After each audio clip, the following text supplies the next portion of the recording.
In 1750s Ireland, a young Redmond Barry is born into modest circumstances. His father dies in a duel before he even gets to know him, leaving Barry and his mother to fend for themselves. Despite their lack of wealth, Barry is proud, romantic, and filled with ambition. His first taste of love and of rivalry comes in the form of his cousin, Nora Brady. Barry is deeply infatuated with her, but Nora is more interested in wealth and status. She sets her sights on Captain John Quinn, an English officer who can provide financial security. Barry, consumed with jealousy, challenges Quinn to a duel. He fires his shot, and Quinn collapses. Barry believes he has killed his rival, but in reality, the duel was staged. Quinn was unharmed, and Barry was tricked into fleeing so Nora could marry into a better fortune.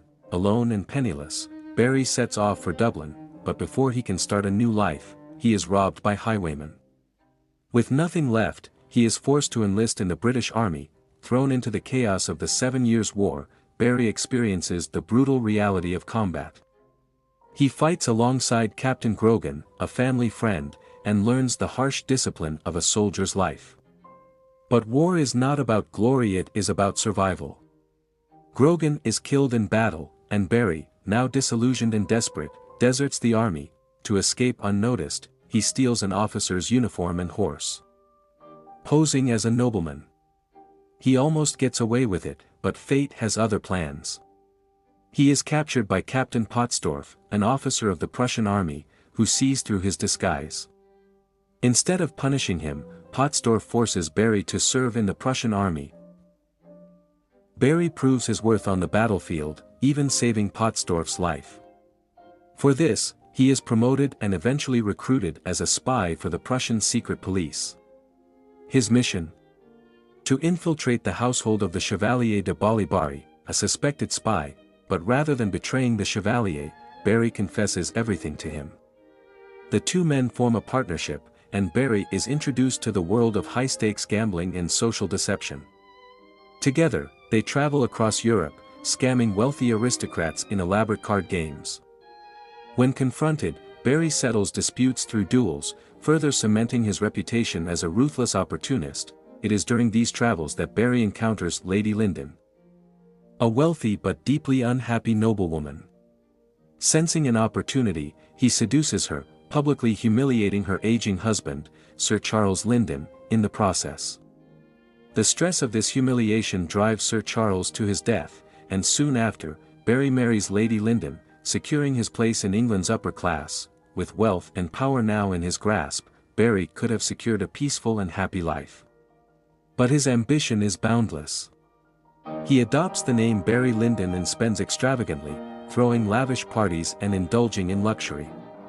He openly cheats on Lady Linden, treating her more like a possession than a partner. The only person who truly sees through him is her son, Lord Bullingdon. Even as a child, Bullingdon resents Barry, seeing him as a fortune seeker with no love for his mother. Barry, in turn, despises Bullingdon's defiance and punishes him with increasing cruelty. Lady Linden remains trapped in a cold, loveless marriage, while Barry focuses on securing his position in high society. His mother warns him that if Lady Linden dies, Bullingdon will inherit everything. To prevent this, Barry attempts to buy his way into a noble title, using his wife's fortune to bribe aristocrats. Everything changes during a grand party Barry hosts in an attempt to impress the English elite. Bullingdon, now a young man, arrives uninvited and publicly denounces his stepfather. He accuses Barry of cruelty, infidelity, and mismanagement of the family's fortune. Barry's reaction is explosive. He viciously beats Bullingdon in front of the entire party, an act that shocks the upper class. The elite, who once tolerated him, now reject him completely. With his reputation in ruins, Barry finds himself isolated, his dreams of a noble title slipping away. Then, the ultimate tragedy strikes. His young son, Brian, his only true love in the world, is killed in a riding accident. Devastated, Barry spirals into alcoholism.